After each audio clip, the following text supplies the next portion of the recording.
Bismillahirrahmanirrahim. Assalamualaikum warahmatullahi wabarakatuh. Saya ingin menyampaikan beberapa nasihat dari ulama untuk kita semuanya yang merasa pernah meninggalkan sholat atau yang sampai hari ini masih mengabaikan sholat, masih sering meremehkan ibadah sholat. Para ulama menjelaskan banyak sekali ayat-ayat dan hadis-hadis tentang ancaman dari Allah bagi orang yang meninggalkan sholat.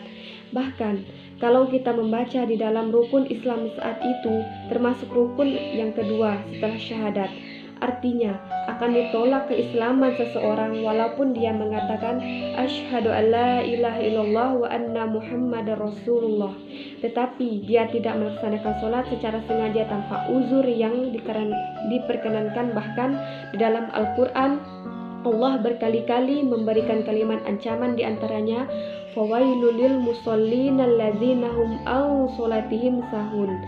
Celaka orang yang sholat, yaitu orang yang lalai dalam sholatnya. Apa maksud lalai dari sholatnya?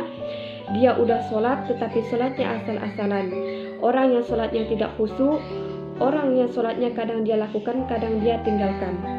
Orang yang sholatnya terburu-buru, tidak memenuhi rukun. Orang yang sholatnya enggak benar wudunya atau bersucinya. Bagaimana dengan orang yang tidak sholat? Makanya Allah Subhanahu wa Ta'ala menggolongkan di antaranya ciri-ciri yang paling jelas terhadap kemunafikan seorang adalah dia malas dalam ibadah sholat. Bukan tidak sholat, malas tahun ibadah sholat. Allah berfirman di dalam surat An-Nisa, wa idza qal mukhlas salaqal mukhus. Mereka berdiri untuk sholat, mereka berdiri dalam keadaan kusala, bermalas-malasan. Mungkin kita sholat, tetapi apakah sholat kita termasuk bermalas-malasan? Bagaimana dengan tarawih kita? Apakah termasuk bermalas-malasan? Kita dari tarawih yang paling cepat, yang hanya dalam hitungan 15 menit selesai 20 rakaat atau 11 rakaat. Jangan-jangan kita termasuk orang yang sahur walaupun saat sholat. Jangan-jangan kita termasuk orang yang kusalah, orang bermalas-malasan. Walaupun kita lakukan ibadah itu, seandainya kita termasuk orang-orang yang lalai atau orang-orang yang bermalas-malasan dalam sholat, na'udzubillah, berarti masih ada kemunafikan di hati kita, tertolak iman dan Islamnya di sisi Allah Subhanahu wa Ta'ala.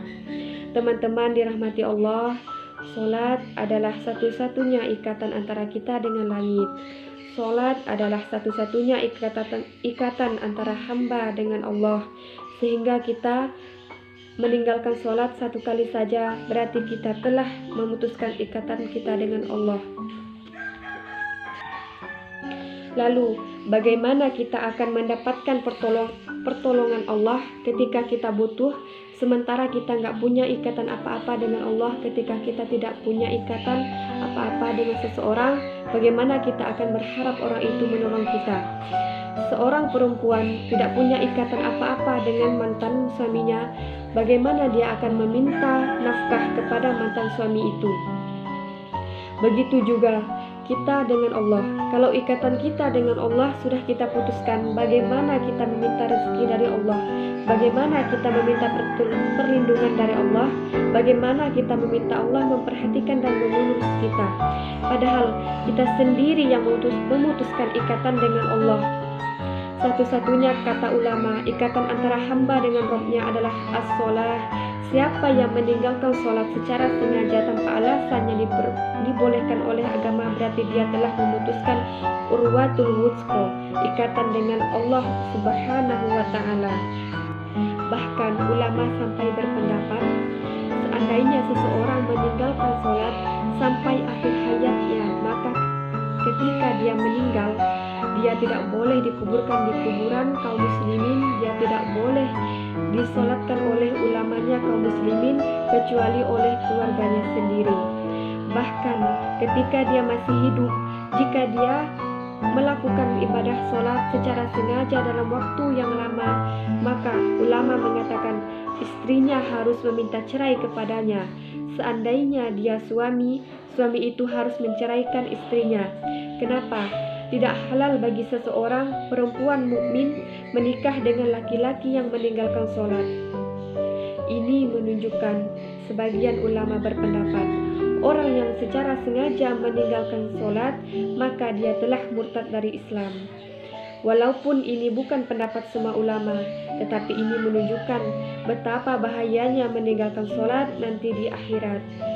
Sholat adalah hal amal pertama yang akan ditanyakan oleh Allah Subhanahu wa Ta'ala. Seandainya sholat kita benar, maka amal yang lain akan Allah perbaiki. Tetapi seandainya sholat seorang itu rusak, maka semua amal yang lain akan ikut rusak bersama dengannya. Sholat sesuatu yang gak bisa kita abaikan, apapun alasan kita. Kita boleh tidak membayar zakat jika tidak mampu. Kita boleh tidak naik haji jika kita tidak mampu. Kita boleh tidak puasa jika kita tidak mampu dengan cara dikodok atau membayar fidyah.